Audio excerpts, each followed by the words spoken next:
dorme sepolto in campo di grano, non è la rosa, non è il tulipa, no. Señores y señoras, como es el Ministerio de la Fruta y de la Verdura del Tiempo, bienvenidos a este su único programa asintomático, su único programa machista, racista, homófobo, antisemita, transfobo, islamófobo, celíaco, embarazado de 14 meses, en Canarias, alérgico al lactosa, orgulloso, consumidor de mamitas catalíticas y gadaletas con bisagra o en su defecto, sin bisagra. Esta es su única cuenta. Yo qué sé qué cuenta es ya, si ya eso no existe. La numeración es solamente una reverberación del logos. Del logos, sí. Este es un alegato para destrozar toda esa supuesta magnificencia matemática que no responde más que a un sentimiento de inferioridad. Sí, señores y señores, el número siempre ha sido súcube, ha sido siempre esclavo de la letra, porque sin letra no hay número. El número es una interpretación que necesariamente requiere de una letra que efectúe una traslación semántica, una traducción. Y es por ello, señoras y señores, que la poesía estará siempre por encima de una ecuación, de una raíz cuadrada o de una estadística. Podríamos decir, si quisiéramos ser malos, y sí, quiero ser malo, porque cada vez soy más malo. Cuanto más viejo me hago, más prejuicios tengo. Y más orgulloso me siento de tener cada vez más prejuicios. No en vano soy un fascista, un machista, un racista, un homófobo, un antisemita, un transfobo, un islamófobo, un celíaco y un embarazado de 14 meses, 13 en Canarias, alérgico a la lactosa, etcétera, etcétera. Señoras y señores, no existiría el número sin el verbo. Como tampoco existiría la física cuántica sin las premisas herméticas. Como tampoco existiría el Leviatán de Hobbes sin la utopía de Tomás Moro o sin la República de Platón. Porque, señoras con señores, todo es una reverberación.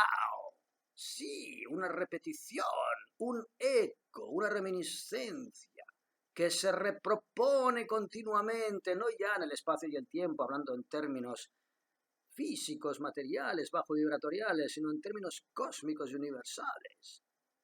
Un campo mórfico que reverbera al infinito. Contenido, si queremos hablar en términos físicos cuánticos, por la Lattice de Greenberg. ¿Dónde estás, viejo mexicano de origen judaico? ¿A dónde te evaporaste? ¿Quién te sustrajo de esta realidad? ¿Por quién fuiste abducido, viejo barbudo, chivo ignominioso? Revélanos tu secreto, que aquí estamos algunos hartos de pagar el alquiler y de este puñetero calor inducido por microcristales magnéticos de bario y de aluminio que reflejan múltiplemente los rayos del sol, que velan nuestro cielo y que generan una capa absolutamente tóxica y perniciosa que impide que la magnificencia de los rayos del sol puedan llegar a nuestra inteligencia. Impiden, entre comillas, puesto que la fuerza beta jamás será capaz de poder llevar a conclusión sus planes, lo cual no significa que nosotros no sucumbamos antes de verlos caer. Siempre repito lo mismo. Bien, Tomás Moro, la utopía rebotada de la República de Platón y a su vez precedente del Leviatán de Thomas Hobbes, que tendrá también sus transposiciones actuales, a las cuales me abstraigo, porque señores, estoy cansado, me emociona mucho más leer El soldadito de plomo que estar haciendo disquisiciones sobre mecánica cuántica. Pero, señoras y señores, estamos todavía en los últimos coletazos, sigamos con estos últimos coletazos. Señoras y señores, sigamos, hagamos honor a nuestra maldición.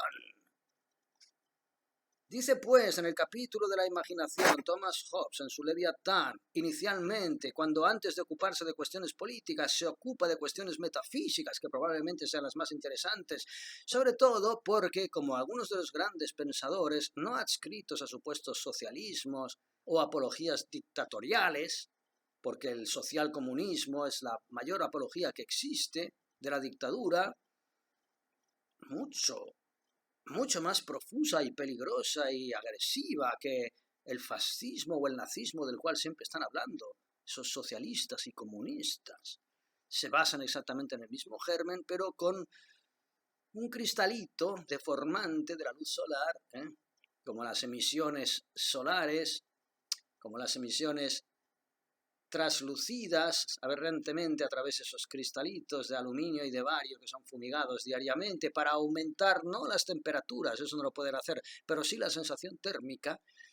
Ese es su sustrato para poder alegar que efectivamente existe un cambio climático.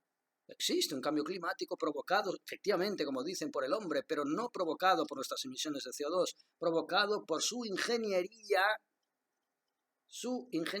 climática. Como a través de antenas y a través de otros dispositivos pueden generar síntomas muy parecidos a enfermedades víricas entre comillas, cuales gripes, resfriados crónicos, etcétera, etcétera. Absoluta manipulación en un mundo reverberante de una naturaleza inicial que pudiera ser explicada en términos holográficos. Y esta gente ha entendido la naturaleza holográfica de la realidad y está haciendo uso de ella fraudulentamente, antinaturalmente, y por ello serán tarde o temprano castigados y por ello están condenados al fracaso, pero ya eso no depende de nosotros. Por eso siempre les digo que muy probablemente no podremos verlos caer, porque nuestra naturaleza física y orgánica es limitada, y si nos intoxican, y si nos envenenan, y si nos agreden, sucumbiremos, pero ellos están condenados a la desgracia, al fracaso y al olvido. Pero volvamos otra vez a el Leviatán de Hobbes, reverberado, de la utopía de Tomás Moro, reverberada, de la República de Platón y you name it, para atrás y para adelante, porque todo es un eterno recomienzo. Señoras con señores, ocurre que los hombres juzgan según su propia medida siempre. No solo a los otros hombres, sino todas las demás cosas. Y como cuando después de moverse se encuentran doloridos y agotados, piensan que todo lo demás se cansa también de moverse y busca el reposo de propio intento. No veo ya un carajo, señores, sin apenas considerar si ese deseo de descanso que encuentran dentro de sí no consistirá a su vez en otro movimiento. Sí, señores señores, la capitulación intelectual y moral, el espíritu, porque usted no es Dios. Llegará un momento en el que le doblegarán con una espada. Y esa genuflexión formará parte de la naturaleza, pero no significará más que un paso intermedio hacia el campo mórfico, eterno y perenne. Ese no lo van a poder manipular. Y bien, señores, esa capitulación llegará más o menos acelerada por el hecho de que usted, dentro de su propia necesidad y capacidad de sobrevivir, genera a su alrededor un concepto de la realidad que responde exclusivamente a su propia percepción, y eso es lícito. Eso es lícito. Cuando le dicen eres más papista que el Papa, mande usted a tomar por el culo al mamarracho que le haya dicho algo así. Por supuesto que yo veo la vida a través de mis propios ojos, no a través del Papa ni a través de tu puta madre, los veo a través de mi propia percepción de la realidad, mi conciencia individual. ¿Qué tipo de individuo sería si no interpretara la realidad a través de mi conciencia individual? Lo cual no significa que mi conciencia individual no esté a su vez influenciada por determinadas premisas comunistas y comunitarias, representantes de un concepto ya también ilusorio y proyectado como es el de conciencia colectiva, arquetipo, estereotipo, Estado, sociedad, leviatán, utopía, república, o monarquía, o dictadura, es todo lo mismo, que no dejan de ser reverberaciones de esa propia conciencia divina, atomizada, mi propia conciencia individual, que a su vez se atomiza en supuestas conciencias colectivas. Pero bien, señores y señores, cuando hablamos de leviatanes, hablamos de ilusiones reductoras de conciencia, porque todo en esta vida, en esta cuerda material, no es más que una reverberación de una reducción de conciencia, una limitación de un nivel de conciencia, de un estado de percepción ubicua y omnisciente al cual no tenemos acceso temporalmente porque hemos sido hackeados como espíritus, o si quieren ustedes hemos sido de motu propio denigrados a este estado de ceguera permanente. Y cuando hablo de ceguera, hablo de vista. Y cuando hablo de ceguera o de sordera, hablo de oído. Y cuando hablo de incapacidad táctil, hablo de tacto. Y cuando hablo de anosmia, hablo de olfato. Y cuando hablo de falta, incapacidad de gusto, hablo de papilas gustativas, básicamente, porque los sentidos representan precisamente el opuesto de aquello que generan ilusoriamente ese fantasma de una realidad sensorial. Todo es su opuesto. Señoras con señores, cuando usted quiera conocer la luz, estudie la sombra. Cuando usted esté interesado en la sombra, moléstese en girar su cabeza para percibir la luz que la está proyectando. Bien, señoras con señores, y así pues, cualquier objeto que sea apartado de nuestros ojos, y esto es pura física cuántica, esto es la onda para el colapso de la onda, la teoría onda-partícula, todo aquello que usted no está focalizando en su atención no existe. Y en el momento en el que su conciencia individual focaliza una determinada característica transitoria y efímera de la onda, porque la realidad son ondas explicadas en términos electromagnéticos y bajo vibratoriales, en el momento en el que usted fija la atención como el fotograma de una película, la película con la ilusión del movimiento no es más que una sucesión de fotografías y en ese momento usted ¡pum! Gira y ve una fotografía, un fotograma. Quédese en ese fotograma es la eternidad. La ilusión del movimiento seguirá narrándole una película, pero ese fotograma inerte es efectivamente la imagen más fidedigna de la eternidad, inmóvil en su movilidad. Y así pues, señoras con señores, como les decía, no veo una mierda. Y cualquier objeto que sea apartado de nuestros ojos, aunque deje en nosotros la impresión que nos hizo, es sucedido por otros objetos más presentes, evidentemente, la memoria, que fácilmente olvidamos, que rápido olvidamos. Gracias a Dios, bendita amnesia, bendito olvido. ¿Qué sería de nosotros si no pudiéramos de ninguna de las maneras dejar atrás todo el dolor que nos han suscitado experiencias otrora presentes, de decepción, de abandono, de insuficiencia? ¿Qué sería de nosotros si no pudiéramos jamás dejar atrás toda esa ilusión que empapa los sentidos y por tanto los sentimientos, los pensamientos y las percepciones? Vamos olvidándolo todo, señoras con señores. Memoria de pez, y cualquier objeto que sea apartado de nuestros ojos, aunque deje en nosotros la impresión que nos hizo, es sucedido por otros objetos más presentes, que por tanto brillan más, copan nuestra atención, que al operar sobre nosotros oscurecen la imagen anterior y la debilitan. Lo último que ocurre con la voz de un hombre entre el ruido del día. De aquí se sigue que cuanto más tiempo pase después de ver o sentir un objeto, tanto más débil será la imaginación, el recuerdo. Porque, señores con señores, si ya es una ilusión todo aquello que percibimos, aquello que recordamos cuando los objetos percibidos ya no están de cuerpo presente es una ilusión multiplicada por 3, si quieren ustedes, que está supeditada a nuevos elementos post-elaborados por nuestro cerebro, nuestra máquina de reducción de conciencia. Nosotros podemos realmente transformar un recuerdo, una relación que fue un auténtico infierno, en una situación de carencia actual. Podemos reconstruirla y rememorarla como un puñetero paraíso en la tierra, deformando, modelando absolutamente con una plastilina, un material, un recuerdo de percepciones pasadas, una realidad que en realidad jamás existió.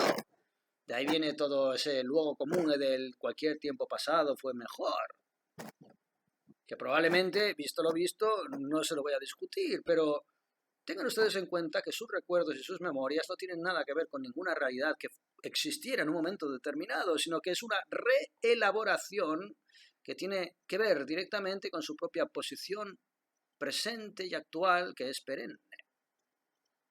En ese sentido, usted genera y crea la realidad, sí. No solamente manipulando y modelando el pasado, sino elucubrando un futuro inexistente en base a modelaciones inexistentes de un pasado que jamás existió, basado en un presente que es un generador absolutamente irracional de percepciones, sensaciones y emociones. Resultado, nada tiene ningún tipo de consistencia en términos empiristas, relativistas, positivistas, causoefectistas. Por eso la ciencia es mentira. Todo aquello que sea estipulado como científico, programable, constatable a través de una estadística, es mentira. La propia estadística es una ilusión. Cualquier tipo de axioma euclidiano parte de unas reglas del juego que se ha inventado usted o se las han inventado por usted, pero que no tienen ningún tipo de verificación más allá del acto de fe. El acto de fe. Por eso la religión tiene el peso que tiene, independientemente de su propia capacidad de razonar, sino más bien de sentir y de intuir. Por ello Pascal, por ejemplo, que fue el que inventó la calculadora, o Kierkegaard, les explicaban que la fe es un salto. Pascal le decía que era una apuesta, una ruleta rusa. Usted no pierde nada apostando por Dios, porque si Dios no existe, nada va a cambiar. Usted seguirá siendo un sujeto pasivo del caos cósmico.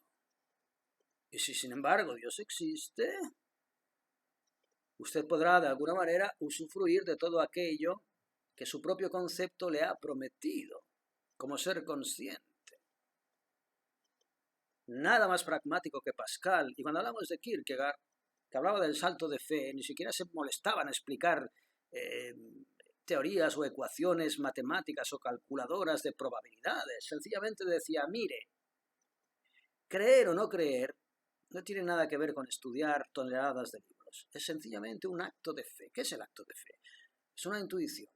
A las intuiciones usted puede llegar en un momento en el que su propia realidad le lleva a una manera de poder razonar dentro de sus propias limitaciones que le permitan intuir cosas que no son manifiestas en su universo material y que por lo tanto no responden a ningún tipo de raciocinio, más allá del raciocinio que supone llegar a esa conclusión. Es decir, capitulo entendiendo que el lenguaje a través del cual yo entiendo la realidad no puede explicar ni puede definir una realidad ulterior que corresponde a una naturaleza a la cual yo no pertenezco en esta cuerda. Salto de fe. ¿Qué es un salto de fe? Cuando yo escucho a señores o señoras que dicen no estoy preparado para tener un hijo, ¿quién? ¿Quién ha estado jamás preparado para tener un hijo si no lo ha tenido? Es ese tipo de razonamiento. Bien, señores. Así pues, hablábamos de los objetos y hablábamos de las realidades y Decía también Hobbes que nuestros sueños son el reverso de nuestras imaginaciones en la vigilia. En realidad no existe una gran diferencia entre el sueño y la vigilia, más allá de determinados constructos, determinados campos organizativos que llevan a elucubrar sensaciones y percepciones de una forma o de otra. Supuestamente en la vigilia nuestras sensaciones y percepciones provienen de un estímulo aristotélico, en el sentido de que hay una realidad externa que genera una realidad interna. Eso es lo que niegan todos los heréticos, Hobbes, Giordano Bruno, Platón. Por eso nuestra civilización occidental cientifista está basada en el reduccionismo aristotélico. Y todos aquellos que lo han contradicho, en el sentido de decir, señores, que yo tengo la sensación de que la realidad tiene más que ver con lo que yo proyecto que con lo que una realidad exterior está proyectando hacia mí. Hoguera. Bueno, es el eterno dualismo, señores consejeros, hay verdad en todo, evidentemente, porque como es arriba es abajo. No puede haber luz sin sombra, pero básicamente es lo que nos encontramos repropuesto una y otra vez en la historia de la humanidad, porque todo es repetitivo. Todo, la utopía de Tomás Moro, el Leviatán de Hobbes y la República de Platón. Así pues, decía Hobbes, a ver si lo encuentro. Por mi parte, cuando considero que en los sueños no pienso, ni a veces ni constantemente en las mismas personas, lugares, objetos y acciones que cuando estoy despierto, ni puedo recordar una cadena de pensamientos cuando estoy soñando, que sea tan prolongada como en otras ocasiones, y como cuando estoy despierto, me doy cuenta con frecuencia de lo absurdo de mis sueños, y sin embargo, jamás sueño con los absurdos de los pensamientos que se me ocurren en la vigilia. Me conformo con saber que cuando estoy despierto no estoy soñando, aunque cuando sueño pueda parecerme que estoy despierto.